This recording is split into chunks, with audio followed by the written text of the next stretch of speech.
Assalamualaikum warahmatullahi wabarakatuh. Selamat datang di podcast Learning Journal kami hari ini. Hari ini kita akan membahas fondasi kehidupan bangsa, yaitu pertanian. Saya Rifa Astia sebagai moderator dan bersama saya ada 4 rekan yang siap berbagi gagasan. Yang pertama ada Bang Salu dari sisi teknologi. Yang kedua ada Abi yang akan membahas dari sisi kesejahteraan. Yang ketiga ada Sheila yang akan membahas dari sisi lingkungan. Dan yang terakhir ada Bang Monang yang akan membahas dari sisi regenerasi. Mari kita langsung masuk ke inti diskusi, dan kita akan mulai dengan memutar materinya terlebih dahulu. Pertama saya terjun ke dunia pertanian itu saya nanam romen lettuce. Nah, dan kebetulannya itu di posisi saya yang belum paham, di posisi saya yang baru terjun ke dunia pertanian, itu si romen lettuce itu bagus. Dan saya cari tahu kenapa si romen lettuce itu bisa bagus. Untuk saya pribadi mungkin bertani itu bisa dibilang sangat menguntungkan, asal kita diseimbangi dengan sistem agribisnis, yaitu dimulai dari akhir dan diakhiri dari awal. Kalau untuk supply, kita supply ke startup sayur online itu kayak sayur box, segari. Dan kalau kita ke restorannya kayak ke Salad Stop, ada yang ke luar kota juga, kayak ke Surabaya, ke Bali juga ada. Ya, kita bikin pupuk NPK yang dibuat sendiri, kita ngeracik sendiri. Kita beli bahan baku untuk unsur nitrogen, untuk unsur fosfat, untuk unsur kalium. Pertanian itu tidak seperti yang banyak orang katakan, pertanian itu kotor, pertanian itu kurang menguntungkan. Justru dengan bertani dengan ilmunya, bertani secara modern, kita bisa meraih keuntungan yang lebih. Pesan saya untuk anak-anak muda, ayo kita bertani, karena bertani itu menjanjikan dan menguntungkan. Oke, setelah mendalami materi, tentu ada realita di lapangan yang paling membekas. Oke, pertama dari Bang Salu dulu nih, dari sudut pandang teknologi. Apa temuan Anda yang paling signifikan? Ya, baik. Apakah suara saya sudah terdengar? Ya, terima kasih Ibu Moderator. Uh, Baik, untuk yang pertama ini, yang paling membekas bagi saya adalah sebuah ironi yang saya sebut kemewahan teknologi di tengah keterbatasan. Di internet, kita bisa melihat betapa canggih smart farming, penggunaan drone, sensor IoT untuk mengukur kelembapan tanah, bahkan penggunaan artificial intelligence untuk bahan pertanian. Namun, ketika saya mencoba mencari contoh penerapannya di desa-desa sekitar, hal itu terasa seperti cerita dari planet lain.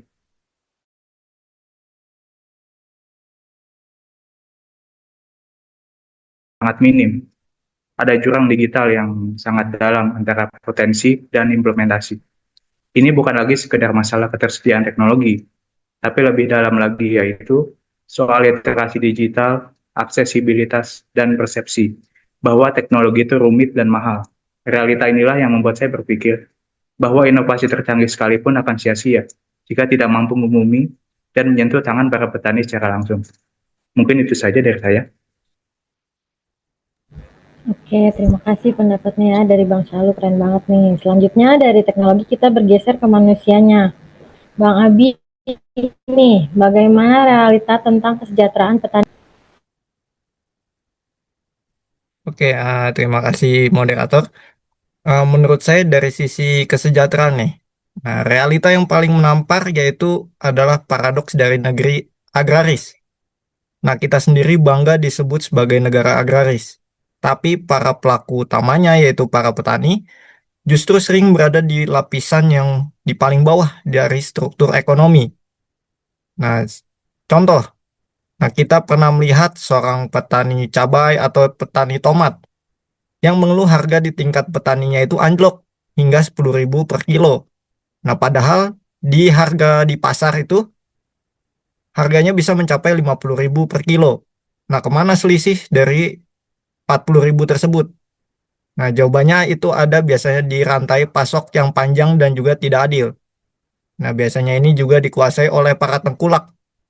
Nah, mereka yang petani ini bekerja membanting tulang, berhadapan dengan risiko gagal panen, tapi keuntungan terbesar justru dinikmati oleh pihak lain. Nah, kesejahteraan petani pun bukan lagi soal kemewahan. Bahkan untuk menyekolahkan anaknya saja ke jenjang yang lebih tinggi, itu juga menjadi sebuah perjuangan.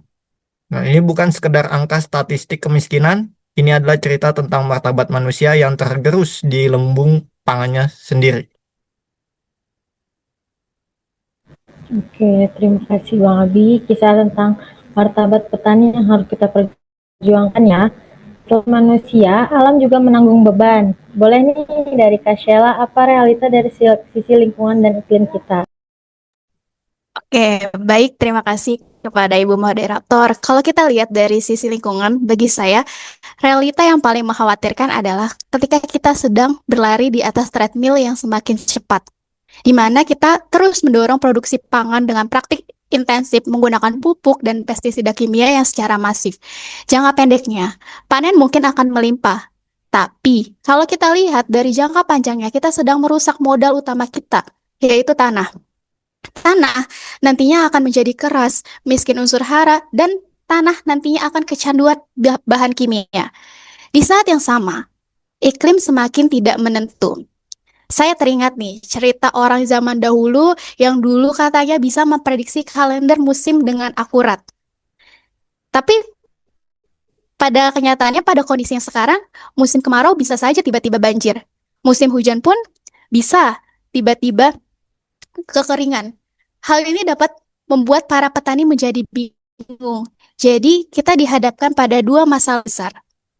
Tanah yang semakin sakit dan langit yang semakin sulit untuk diprediksi. Terus, memacu produksi dengan cara lama sama seperti memacu kendaraan dengan ban yang sudah aus di jalanan yang licin. Begitu menurut pendapat saya, Ibu Moderator. Oke, terima kasih buat Kak Sheila. Analogi yang sangat kuat ya dengan semua tantangan ini. Siapa ya kira-kira yang bakal melanjutkannya? Boleh buat Bang Monang nih. Bagaimana sih realita regenerasi petani saat ini? Baik, terima kasih Ibu Moderator. Realita yang paling membuat saya cemas adalah krisis senja di ladang padi. Coba kita lihat di desa-desa, siapa yang masih setia mencangkul di sawah? Mayoritas adalah generasi orang kita, bahkan kakek nenek kita. Anak muda lebih memilih menjadi pekerja pabrik, ojek online, atau merantau ke kota. Karena citra petani telanjur melekat dengan kemiskinan, keterbelakangan, dan pekerjaan yang kotor, tidak ada kebanggaan. Pendidikan kita pun seolah tidak mendukung. Jarang sekali ada cerita sukses seorang agripreneur diangkat di media massa.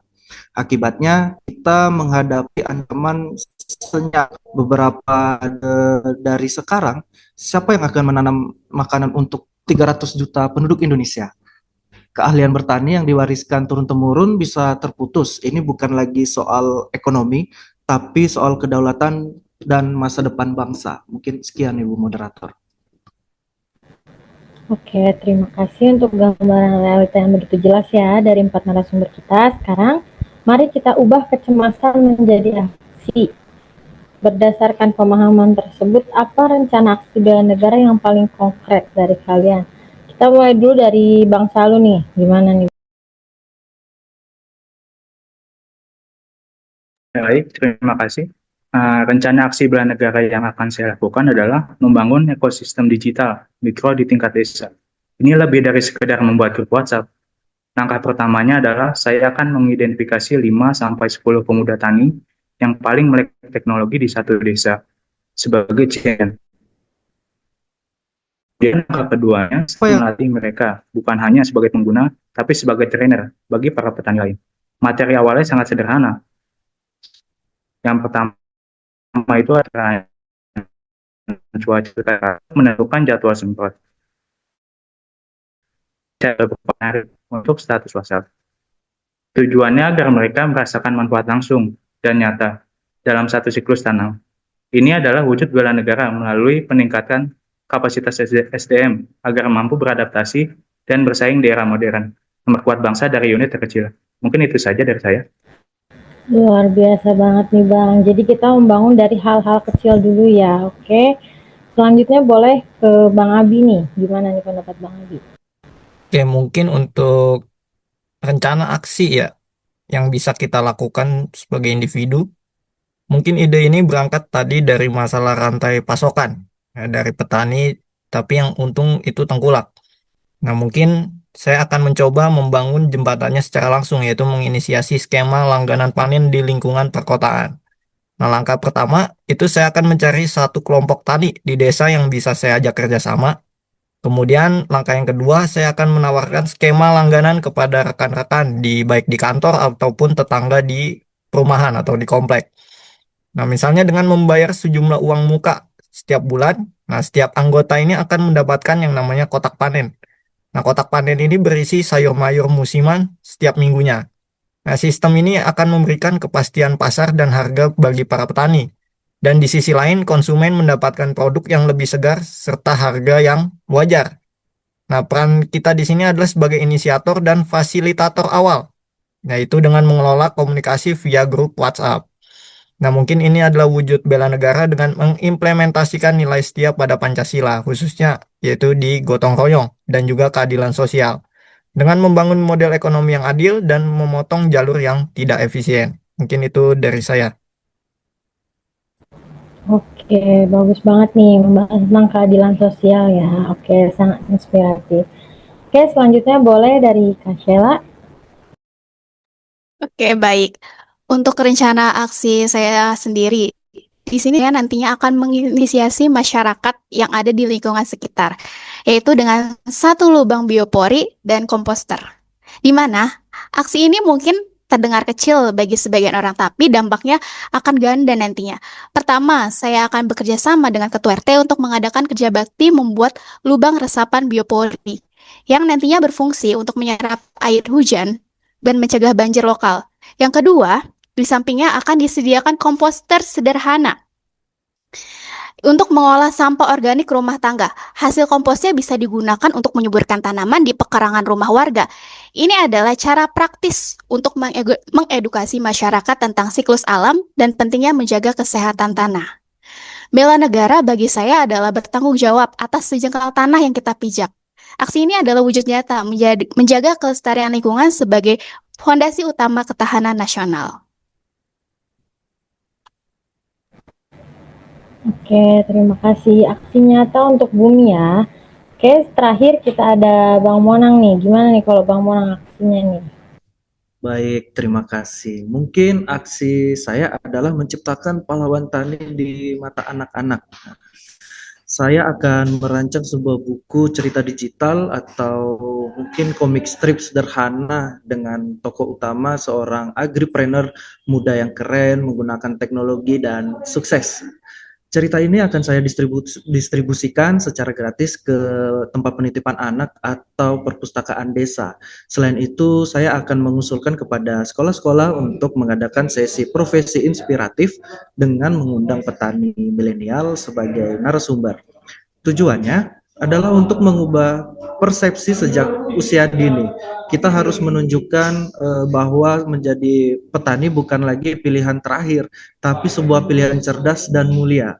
Ini adalah bentuk bela negara yang paling strategis, menyiapkan dan menginspirasi generasi penerus yang akan memastikan Indonesia tidak akan pernah kelaparan. Mungkin itu Ibu Moderator. Terima kasih. Oke, dari mulai membangun ekosistem digital, meningkatkan keadilan sosial, merawat tanah dari hal-hal kecil, hingga menciptakan pahlawan tani baru. 4 aksi yang luar biasa yang menunjukkan bahwa bela negara adalah gerakan yang kolektif, yang dapat dimulai dari langkah-langkah kecil dan menghasilkan hasil yang nyata. Oke, mungkin terima kasih kepada semua narasumber. Semoga diskusi ini menjadi pemantik bagi kita untuk tidak hanya berbicara, tapi juga bergerak agar menghasilkan hasil nyata. Mari menjadi bagian dari solusi untuk pertanian Indonesia yang tangguh, berdaulat, dan menyejahterakan. Saya, Rifa Askia, undur diri. Sampai jumpa. Wassalamualaikum warahmatullahi wabarakatuh.